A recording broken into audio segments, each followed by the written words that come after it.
사랑한단 말 참 좋도다. 주께서 나를 사랑하니 즐겁고도 즐겁도다. 주께서 나를 사랑하니 나는 참 기쁘다. 구속의 은혜를 저버리고 어긋난 딴 길로 가다가도 예수의 사랑만 생각하며 곧 다시 예수께 돌아오리. 주께서 나를 사랑하니 즐겁고도 즐겁도다. 주께서 나를 사랑하니 나는 참 기쁘다. 구주의 영광을 바라보며 예수의 이름을 찬양하리. 영원히 찬양할 나의 노래 예수의 이름이 귀하도다. 주께서 나를 사랑하니 즐겁고도 즐겁도다. 주께서 나를 사랑하니 나는 참 기쁘다. 주 예수 날 사랑하시오니 나 또한 예수를 사랑하네. 날 구원하시려 내려오사 십자가 위에서 죽으셨네. 주께서 나를 사랑하니 즐겁고도 즐겁도다. 주께서 나를 사랑하니 나는 참 기쁘다. 주 예수 날 사랑하시오니 마귀가 놀라서 물러가네. 주 나를 이렇게 사랑하니 그 사랑 어떻게 보답할까. 주께서 나를 사랑하니 즐겁고도 즐겁도다. 주께서 나를 사랑하니 나는 참 기쁘다. 할렐루야. 자, 오늘 우리 요한복음 우리 10장 11절에서 우리 21절까지 우리 말씀으로 함께 하나님 말씀을 나누기 원합니다. 자, 요한복음 10장 11절에 보니까 나는 선한 목자라. 선한 목자는 양들을 위하여 목숨을 버리거니와 라고 하면서 하나님께서는 우리 예수님께서는 우리에게 뭐라고 말씀하시냐면은 선한 목자다. 예, 나를 선한 목자다 라고 이렇게 말씀하셨습니다. 그러면은 우리가 선한 목자는 이 선한 목자가 있다고 하면은 또 어떤 목자가 오늘 등장하냐면은 12절에 보니까 삭구는 목자가 아니요 라고 말씀하시면서 선한 목자와 어떤 목자가 등장하냐면은 삭구 목자가 등장합니다. 오늘 우리 시대에 우리가 진짜 하나님으로부터 우리가 여러 가지 복을 많이 받지만은 그 중에서 우리가 정말로 하나님 앞에 큰 복이 있다면은 선한 목자를 만나는 것이 진짜 축복 중에 축복입니다. 근데 이 선한 목자의 특징이 있고 삭구 목자의 특징이 있습니다. 먼저 선한 목자의 특징은 11절에 보니까 목숨을 버리거니와 11절에 목숨을 버리거니와 하면서 선한 목자는 첫 번째 특징이 어떤 특징이냐면은 양들을 위하여서 목숨을 버린다 이렇게 말씀합니다. 그럼 삭구 목자는 양들을 위해서 목숨을 버리지 않습니다. 삭구는 그냥 돈을 받고 어떤 일당을 받고 양을 치는 그런 목자에 불과합니다. 근데 우리 주님께서는 일당을 받고 어떤 돈을 받고 양을 치는 목자가 아니라 정말 우리에게 목숨까지도 버리면서 우리에게 생명을 주시고 우리를 위해서 헌신하시는, 그리고 우리를 위해서 이끄시는 분이 바로 우리 예수님 선한 목자라는 것입니다. 그래서 첫 번째 특징은 선한 목자는 생명을 버리지만 삭구 목자는 생명을 버리지를 않습니다. 그 두 번째 특징은 자 12절에 삭구는 목자가 아니요 양도 제 양이 아니라 이리가 오는 것을 보면 양을 버리고 달아나나니 이리가 양을 물어가고 또 해치느니라 라고 하면서 이리가 오는 것을 보면 양을 버린다 라고 말씀하십니다. 우리 주님 선한 목자는 양을 버리지 않습니다. 창세기부터 시작해서 요한계시록까지 우리 예수님께서는 어느 한순간도 우리에게 시선을 뗀 적이 없으시고 어느 한순간도 우리를 기억하지 않으신 적이 없고 어느 한순간도 우리를 외면하신 적이 없는 분이 바로 선한 목자 되신 우리 주 예수님이시라는 겁니다. 그러므로 양을 버린다. 그러니까 우리 예수님께서는 양을 버리지 않습니다. 버리지 않으시고 끝까지 돌봐주시는 분이 바로 우리 예수님이십니다. 그러나 사꾼 목자는 양을 이리가 닥쳐오고 이리가 쳐들어오면은 그냥 자기 살고자 그 양들을 버리고 도망가는 것이 사꾼 목자입니다. 세 번째 선한 목자의 특징은 우리를 돌봐주십니다. 우리를 양육해 주신다는 겁니다. 그런데 돈을 받고 일하는 이 사꾼 목자는 양들이 먹을 것을 먹든지 말든지 전혀 신경 쓰지 않고 그냥 양을 제대로 돌보지 않고 양이 그냥 어디를 가든지 신경을 쓰지 않습니다. 그러나 우리 예수님께서는 우리가 구원받고 하나님 믿고 우리가 천국 가는 그 순간까지 성도의 여정을 살아가는 그 모든 순간순간마다 우리 예수님께서는 우리를 어떻게 해주시는 분이냐면은 우리를 돌봐주시고 우리를 이끌어주시고 우리를 지켜주시는 분이 바로 우리 예수님이시라는 겁니다. 그리고 네 번째, 이것은 아주 중요한 건데, 자 13절에 달아나는 것은 그가 사꾼인 까닭에 양을 돌보지 아니함이나 14절에 나는 선한 목자라 나는 내 양을 알고 양도 나를 아는 것이라고 하면서 여기서 보니까 주님은 양을 알고 양도 나를 안다 이렇게 말씀합니다. 그러니까 우리 주님께서는 우리를 너무나도 잘 알고 계신 분, 우리를 너무나도 정말 정확하게 우리의 마음까지도 다 아시는 분이 바로 우리 예수님이십니다. 우리 예수님께서는 우리의 모든 것을 다 알고 우리의 모든 고민과 어려움까지도 다 파악하시는 분이 바로 우리 예수님이세요. 그러니까 예수님께서는 우리를 구원받은 생명체로서 우리를 구원받은 하나님의 백성으로서 하나님의 나라 가는 그 순간까지 처음부터 우리를 예정하시고 선택하시고 우리를 불러주셔서 하나님의 백성으로 살아갈 수 있도록 우리를 너무나도 지켜주시고 이끌어주시고 잘 아시는 분이 바로 우리 예수님이시라는 겁니다. 그리고 내 양을 알고 양도 나를 아는 것이라고 하면서 주님을 믿고 따라가고 구원받은 하나님의 백성은 누구를 알게 되냐면은 예수님을 알게 됩니다.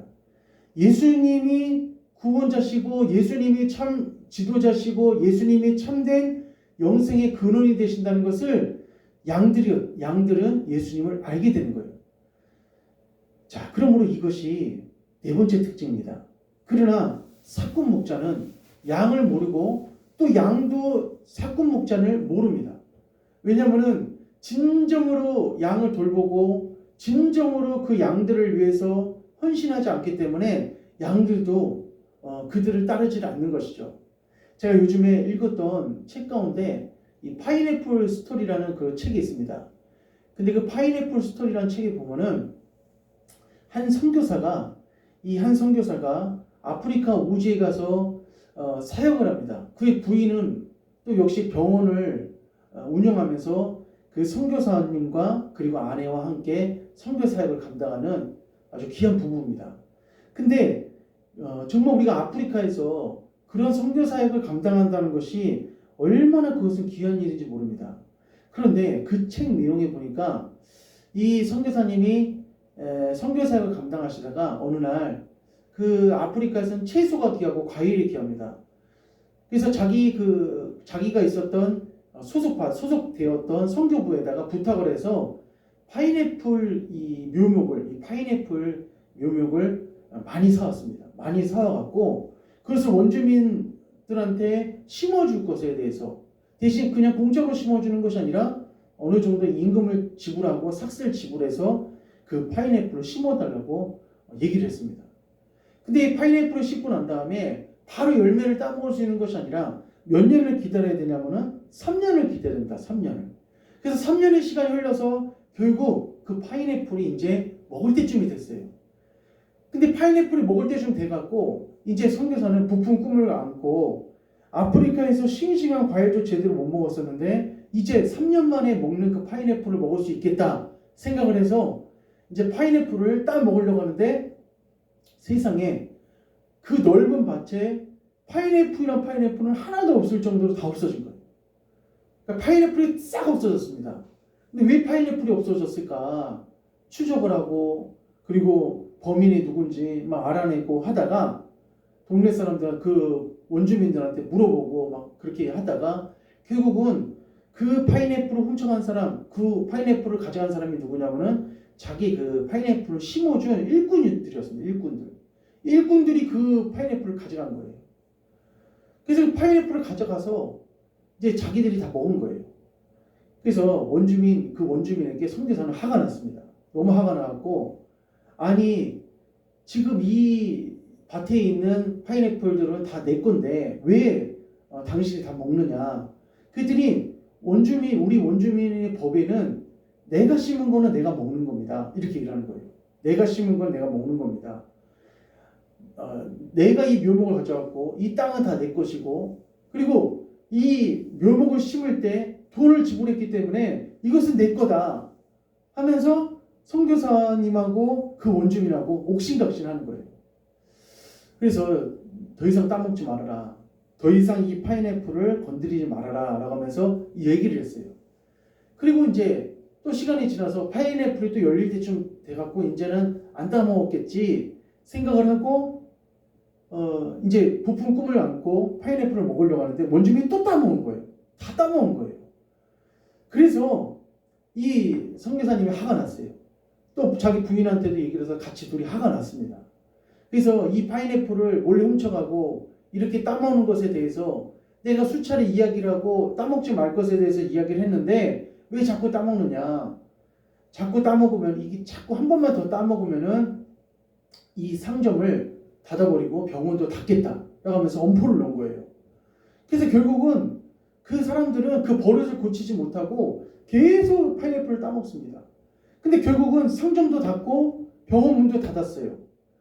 병원 문도 닫고 상점도 닫아서 이제 파인애플을 자기가 혼자서 먹을 수 있게 됐는데 그 동네에 있는 많은 사람들이 이 선교사가 자기들을 위해서 병원 문도 닫고 그리고 상점도 닫기 때문에 상점에서 소금을 사 먹어야 되는데 소금. 근데 상점을 닫았기 때문에 더 이상 우리가 이 동네에 있을 필요가 없다 라고 하면서 다시 밀림으로 다 들어간 거예요. 정말 싹 들어간 겁니다. 그러면서 이 선교사님은 파인애플을 먹으면서 이 사람들도 없고 더 이상 내가 선교사로 왔는데 더 이상 선교할 사람들도 없는 이런 상황 가운데서 내가 선교사로서 무슨 의미가 있느냐라고 하면서 우체 전보를 가지러 갖다 주는 흑인 그 선교사의 집에 왔던 그 원주민에게 얘기를 했어요.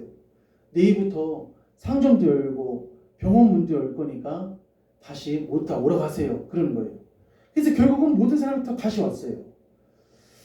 그래서 선교사님은 이 파인애플을 어떻게 하면 자기가 잘 먹을 수 있을까? 그리고 더 이상 원주민들과의 그 갈등을 일으키지 않고 먹을 수 있을까 생각하다가 이 파인애플이 자기가 심었으면은 자기 것이라고 생각을 했으니까 자기가 심었으니까 자기가 먹어야 된다고 하니까 다시 한번 그 원주민을 가르치기로 했어요. 다른 원주민을 사서 그리고 전부 다 그 파인애플을 다 없애버리고 새로운 묘목으로 새로운 파인애플을 또 심기 시작했습니다. 그래서 그들한테 얘기한 거예요. 내가 당신들한테 이 파인애플을 심을 수 있도록 심는 데 있어서 공짜가 아니라 임금을 주겠다. 임금을 줄 것이니까 여기 있는 이 파인애플은 당신 것이 아니라 내 것이다. 하면서 몇 번씩 반복해서 결국은 그들이 이 파인애플은 선교사님 겁니다. 이렇게 확답을 받아냈어요. 그리고 이제 더 이상 이 파인애플을 훔쳐가지 않을 것이고 이제 파인애플을 따먹지 않을 것이라서 부푼 꿈을 감고 또 3년이나 시간이 지났습니다. 그래서 이제는 아무도 이 파인애플을 건드리지 않을 것이라고 생각을 했는데 밤에 그 다른 원주민들이 와서 또 파인애플을 다 가져간 거예요. 다 가져간 겁니다. 그래서 이 선교사님이 또 화가 났어요. 아니, 이 사람들하고는 말이 안 통하구나. 이 사람들하고는 도저히 같이 상종할 수 있는 사람들이 아니구나. 그렇다고 다시 병원문을 닫을 수도 없고, 그렇다고 다시 상점문을 닫을 수도 없고, 어떻게 해야 되는가 고민하다가 아주 기발한 아이디어가 생각이 났습니다. 그것은 독일산 세퍼트를 독일산 세퍼트를 사다가 자기 그 파인애플 밭 그 입구에다가 지키게 한 거예요. 근데 원주민들은 한 번도 크고 우람하고 덩치가 큰 세퍼트에 대해서 본 적이 없습니다. 자기들이 기르고 있는 것은 야유 있고 홀쭉하고 아주 작은 개였어요. 그러니까 그런 세퍼트를 보니까 이 원주민들이 기겁을 해서 도망을 가는 겁니다. 그리고 다시는 이 파인애플 밭에 얼씬거리질 않는 거예요. 그런데 점점 어떤 일이 벌어졌냐면은 이 파인애플을 먹으면서 이 파인애플을 자기가 많이 먹으면서 자유롭게 먹을 수 있었지만은 마음은 굉장히 편치 않았어요. 그리고 원주민들과의 그 관계도 더 안 좋아지고 이 악영향이 끼치기 시작했습니다. 그리고 더 이상 병원에도 사람들이 오질 않고 또 상점도 오질 않는 거예요. 그리고 그러던 가운데 자기 아들이 이 몸이 아프기 시작했습니다. 근데 그 의사가 그러는 거예요. 더 이상 이 원주민들이 오지 않고 그리고 치료할 사람이 없으면은 저는 더 이상 여기서 환자를 돌볼 일이 없습니다. 라고 하면서 당신의 아들도 치료할 수 없습니다. 막 이렇게 얘기를 하는 거예요. 그래서 이 선교사님이 고민하고 갈등하고 있었을 때 기도하다가 묵상하다가 자기가 그동안 여기에 선교하러 왔지 파인애플 먹으러 온 것은 아닌데 라고 하면서 자기 자신을 되돌아보는 그런 시간을 갖게 됐습니다. 그러면서 그가 어떤 깨달음이 됐냐면은 이 파인애플을 내가 먹지 않고 또 원주민들도 훔쳐가서 이 파인애플을 훔쳐가서 이렇게 먹고 이러한 상황들이 일어나지 않도록 종교를 지어야겠다. 그래서 그가 기도하면서 그가 묵상하면서 한 깨달음이 왔는데 이 파인애플을 하나님께 드려야겠다. 이 파인애플을 하나님께 드려야겠다 생각을 해갖고 이분이 이렇게 기도했어요. 하나님, 이제 이 파인애플 농장은 제게 아닙니다. 이 파인애플 농장은 주님 것입니다. 하나님 것입니다. 라고 하면서 하나님께 드렸어요. 그리고 하나님께 드리고 이제 하나님이 어떻게 이제 이건 내게 아니니까 이제 하나님 거니까 하나님께서 앞으로 이 파인애플 농장을 어떻게 관리하시고 어떻게 지키시고 어떻게 운영하시는지 이 선교사는 보기를 시작했어요. 보고 싶었습니다. 근데 더 이상 파인애플을 안 훔쳐갈 거라고 생각을 했는데 계속 그 원주민들은 파인애플을 훔쳐가는 거예요. 근데 달라진 것이 있었습니다. 원주민들이 보니까 그 선교사님을 뚜안이라고 하는데 뚜안 자기네들끼리 얘기하는 거예요. 뚜안이 더 이상 자기들을 보고도 화를 안 낸다. 자기들을 향해서 화를 내야 되는데 더 이상 화를 내지 않는다. 그리고 뚜안이 바뀌고 변화된 것을 마을 사람들이 막 느끼기 시작했어요. 그러면서 그 원주민들이 선교사님한테 와서 이렇게 말합니다. 이제 그리스도인이 되셨나 봐요. 그러는 거예요. 이제 그리스도인이 되셨나 봐요. 그러는 거예요. 근데 그 선교사님은 마음 가운데서 어떤 마음이 들었냐면은 난 20년 전부터 이미 그리스도인이었는데 무슨 말 하느냐 이렇게 말하려다가 그냥 꾹 참았어요.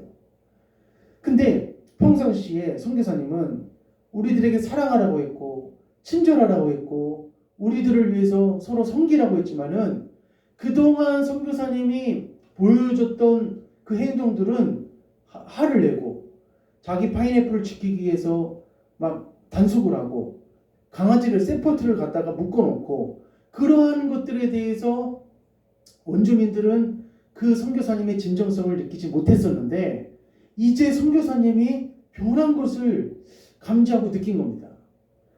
그러면서 얘기합니다. 저희들이 이 파인애플을 갖고 가는 것에 대해서 화를 하나지 않습니까? 왜 화를 안 냅니까? 뚜아님, 선교사님 그러는 거예요. 그러니까 그때 선교사님이 이렇게 말합니다. 아주 중요한 말을 하는데 그 밭을 이 농장 밭을 다른 분에게 줬다 그러는 거예요. 그러면서 이 원주민들이 아니 그 밭을 누구한테 줬지? 누구한테 줬지? 하면서 자기네들을 쳐다보면서 그 준 사람을 막 찾기 시작했어요.